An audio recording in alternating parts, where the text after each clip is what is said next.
Hi, I'm Cabaret singer Katie McGrath, and here are the shows that I want to see in the month of April.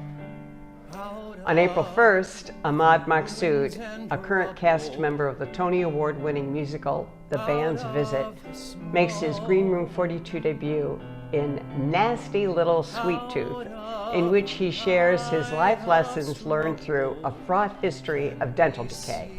Now, as a person of Irish descent with the inherited traits of soft teeth and thin hair, I can certainly relate.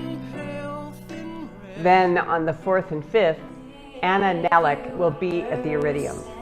I've heard her described as quirky, but the fact is all of the people and singers I love would describe themselves as quirky. And she offers a beautiful mix of her original songs and covers of other quirky artists like Fiona Apple, the Cranberries, and Blind Melon, among others. On the 5th, the phenomenal, and I'm using the word correctly, 14-year-old Anais Reno returns to 54 Below for the third time, this time with renowned pianist and music director Billy Stritch. And they'll pay tribute to the great American songbook and the inspirational artists of that genre. Also on the 5th at the Green Room 42, the Broadway singer and actor Lawson makes her solo debut in I Might Regret This, singing the music of Judy Garland, Barbra Streisand, and Cyndi Lauper, and sharing stories of her family, her fear, and reinvesting in herself.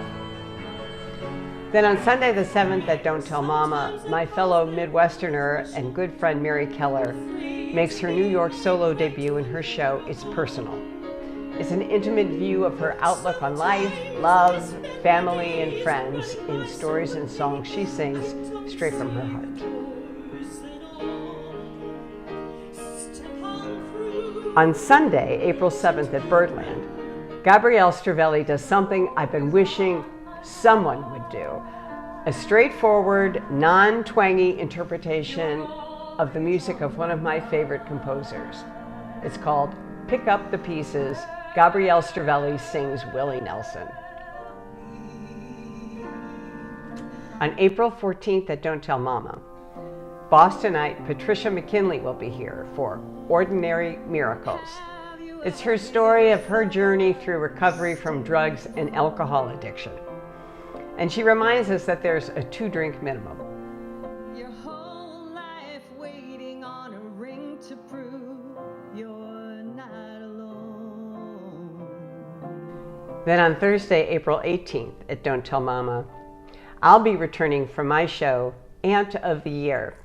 It's about how this black sheep, deliberately childless woman transformed into a complete pushover in love with my siblings' kids. It's today, though it may not be anyone's Rick Jensen will be at the piano, and I'll hope you'll be there too. From the first of the year. On the 21st at Pangea, the beloved Sidney Meyer returns to reprise his show that sold out each time he staged it over the past few months. I've got the short-term memory loss blues. The short-term memory loss blues. I can't remember anything. Sing the short-term memory loss blues. He is simply divine, darling. He's wickedly funny, very dear, and enormously talented. The short-term whatever. Then on the 23rd at Birdland, Celia Berk, who's the winner of every New York music award that you could name, gives us Comes Love, her new collaboration with pianist Sean Goff.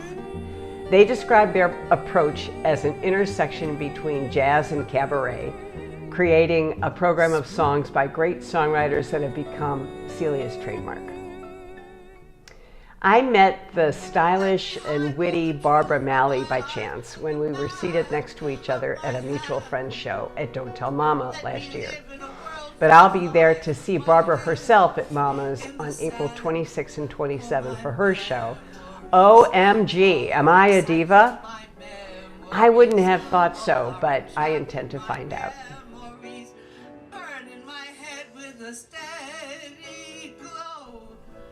Then on the 27th, singer, songwriter, and poet Ruth Carlin reprises her beautiful show, Kaleidoscope Eyes, at Pangea. She is so good at choosing songs that are so right for her that even the ones she covers by other composers, I've often thought were hers. Then on the 28th at the Iridium, Scott Barbarino invites us to a tribute show honoring the music of Neil Sedaka, the most prodigious and lauded pop music composer of the 20th century. The show will feature the wonderful singer Jim Van Slyke, whom Sedaka describes as a songwriter's dream.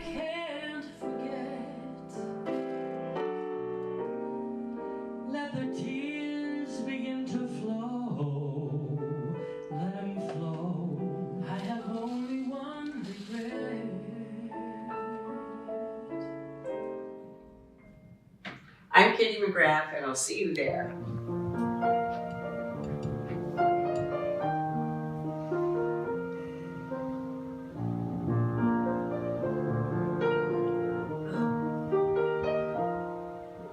Tonight was just great. She taught us the sign for peace. Now she's making popcorn. We've turned down the lights and we're watching a movie I don't understand, so she tries to explain how a spaceship can fly inside somebody's brain, and there's blood and guts and she's the best one that we ever had. She sits on her hair and she's tall as my dad, and she tie-dyed my shirt and she pierced her own ears, and it's peace, man, cool. Yeah, the babysitter's here.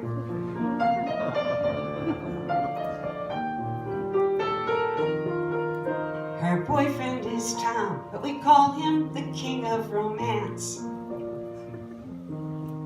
And he wears an American flag on the butt of his ripped up pants. And will they get married with kids of their own?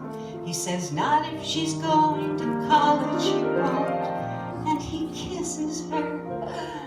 Someday I'll have a boyfriend just like that.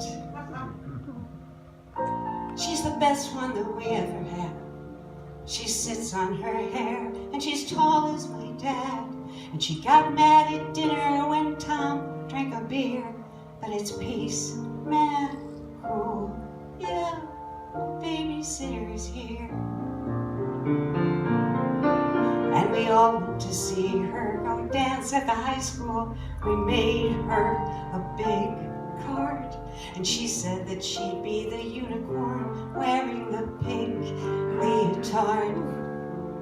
And there she was dancing around just like she said, with a silvery horn coming out of her head. And she's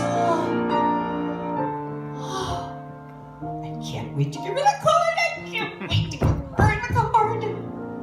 She's the best one. Okay, see, the name of the play was The Unicorn, and she was the unicorn. So that means the star was my babysitter.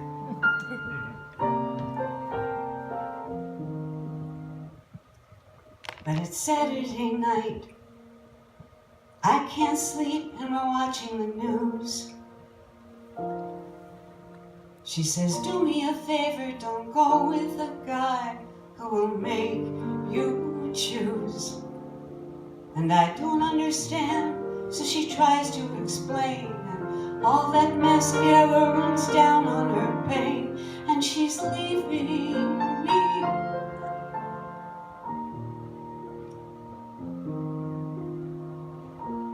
You're the best one that we ever had.